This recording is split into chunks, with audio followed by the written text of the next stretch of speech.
নিজের রুটিন বানাবো নাকি কোচিং এর রুটিন ফলো করব? নিজের রুটিন বানাবো নাকি কোচিং এর রুটিন ফলো করব? ভাই অ্যাডমিশন টাইমে নিজের রুটিন বানাইতে যাই পণ্ডিতরা, মারাও খাই পণ্ডিতরা। আমি আবার রিপিট করতেছি, অ্যাডমিশন টাইমে নিজের রুটিন বানাইতে যাই পণ্ডিতরা এবং মারাও খাই পণ্ডিতরা।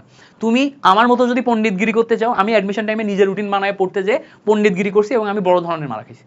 মানে এই ওয়ার্ডটা ইউজ করা ঠিক না, বাট আমি ইউজ করলাম স্ট্রংলি তোমাকে বোঝানোর জন্য যেটা কত বড় একটা মিস্টেক। তুমি যদি অ্যাডমিশন টাইমে পণ্ডিতি করে নিজের রুটিন বানাইতে চাও, তোমার রুটিন জীবনেও পারফেক্ট হবে না, জীবনেও পারফেক্ট হবে না। তোমার ওই রুটিনে তুমি টাইমের মধ্যে জীবনেও ফিজিক্স, কেমিস্ট্রি, ম্যাথ, বায়োলজি 4টা সাবজেক্টের সব টপিক সব কিছু পড়ে কভার করতে পারবে না। কোচিংগুলা এক একটা কোচিং কেউ 20 বছর প্লাস পড়াচ্ছে, কেউ 5 বছর প্লাস পড়াচ্ছে, কেউ 10 বছর প্লাস পড়াচ্ছে। ওরা টাইমের মধ্যে কিভাবে কভার করতে হয় ইচ অ্যান্ড এভরিথিং ওদের প্ল্যানে আছে। এই জন্য রুটিন ফলো করার সময় কোচিং কোচিং কোচিং কোচিং এর রুটিন মাস্ট ফলো করবা। কোচিং এই উইকে তোমাকে যেই টার্গেটটা সেট করে দিছে, ফিজিক্সে এই চ্যাপ্টার, কেমিস্ট্রিতে এই চ্যাপ্টার, ম্যাথে এই চ্যাপ্টার, বায়োলজিতে এই চ্যাপ্টার, তোমার হাইয়েস্ট পরিমাণ টার্গেট থাকবে কোচিং এর রুটিন ফলো করে এই সপ্তাহে আমি এই সব কিছু কভার করব, আমার যেন গ্যাপ না পড়ে, গ্যাপ না পড়ে, এইটা তোমার টার্গেট থাকবে। তোমার যেন কোনোভাবেই গ্যাপ না পড়ে, এই গ্যাপ যেন তোমার না হয়। তারপরও আমি তোমাকে বলতেছি, তুমি কোচিং এর রুটিন ফলো করে সর্বোচ্চ পরিমাণ এফোর্ট দিবা, তারপরেও দেখবা কোন একটা সাবজেক্টের কোন একটা চ্যাপ্টারে কিছু একটা তোমার গ্যাপ হয়ে গেছে, তুমি আটকাইতে পারবে না, টাইমের মধ্যে কভার করতে পারবে না। কারণ কি, আমাদের একটা নেশা কাজ করে। কেমিস্ট্রি আমার ভালো লাগে, আমি কেমিস্ট্রি 6 ঘন্টা বেশি পড়ে ফেলছি, আমার উইকের টাইম লিমিটেড, পুরা ক্লাস করতে হবে, ক্লাস নোট করতে হবে, তারপরে কিউবি সলভ করতে হবে, এভাবে এভাবে প্রিপারেশন নিতে হবে, সব কিছুর প্রতি টাইম দিতে যে আমার কেমিস্ট্রি ভালো লাগে, কেমিস্ট্রিতে আমি একটু বেশি টাইম দিয়ে ফেলছি।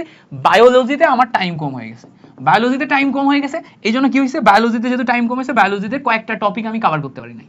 এই যে কয়েকটা টপিক তুমি কভার করতে পারলাম না, ওটাই তোমার গ্যাপ। এখন কি করবা, এই গ্যাপ তুমি কভার করবা কিভাবে? বা এভাবে গ্যাপ সবার হয়। আমি যেটা করি সব সময়, আমার কাছে একটা খাতা থাকে, যেই খাতাটা হচ্ছে প্ল্যানিং, যেই খাতাটার মেইন উদ্দেশ্যই থাকে হচ্ছে প্ল্যানিং করা। এই প্ল্যানিং খাতাতে আমি কোন উইকে কোন টপিক কিভাবে কভার মানে গ্যাপ করছি সেটা আমি একটু লিখে রাখি, টুকে রাখি। তো এখানে ধরো ফার্স্ট উইকের কথা বলতেছি আমরা, তো ফার্স্ট উইকে কোন কোন টপিকে আমার গ্যাপ হয়েছে, আমি পড়ি নাই, আমি পড়তে পারি না, শেষ করতে পারি নাই, ওটা আমি একটু নোট রাখবো। এটা ফার্স্ট উইক গেল। সেকেন্ড উইকে যে কিছু গ্যাপ হবে, থার্ড উইকে যে কিছু গ্যাপ হবে, ফোর্থ উইকে ফরচুনেটলি হয় নাই, বা ফিফথ উইকে আবার যে গ্যাপ হবে, এই টোটাল তোমার দেখা যাচ্ছে 10-12 সপ্তাহ জুড়ে যেই গ্যাপগুলো হবে, এই গ্যাপগুলো যদি এক জায়গায় তোমার টোকা থাকে, তুমি ক্লাস শেষ হয়ে যাওয়ার পর আর এক্সাম শুরু হওয়ার আগে, এক্সাম মানে কি, মডেল টেস্ট, এক্সাম শুরু হওয়ার আগে, মডেল টেস্ট এক্সাম শুরু হওয়ার আগে মাঝখানে 4 থেকে 5 দিনের একটা গ্যাপ পাবা, 4 থেকে 5 ডেজের একটা গ্যাপ পাবাই পাবা, আই ক্যান গ্যারান্টি ইউ। যারা চিটাগং বোর্ডের আছো তোমরা না পাইতে পারো, বাট যারা চিটাগং বোর্ডের না, চিটাগং বোর্ডে যেহেতু পরীক্ষা পিছাইছে সো এখানে তোমরা না পাইতে পারো, বাট যারা নর্মাল বোর্ডে, তোমরা এই যে কোচিং এর মাঝে মাঝে যে গ্যাপগুলো হবে তোমার পড়ায়, এগুলা একদম লাস্টে যে, একদম শেষের দিকে যে, লাস্ট উইকের পরে যে 5-6 দিন একটা গ্যাপ পাবা, ওই 5-6 দিনের গ্যাপে তোমার টার্গেট থাকবে এগুলো একদম তামা করে শেষ করে ফেলা, তারপরে যে রিভিশনে যাওয়া, তারপরে যে ফুল রিভিশনে যাও। ওই সময় যে যখন তুমি এই জিনিসপত্রগুলা কভার করে নিতে পারবা, তখন দেখবা তুমি যখন প্রপার মডেল টেস্টের রিভিশনে যাচ্ছ তুমি সবই পড়ে ফেলছো, ঠিক আছে? বাট যদি তুমি এটা ট্র্যাকিং না রাখো, এই ট্র্যাকিং সিস্টেম তুমি যদি না রাখো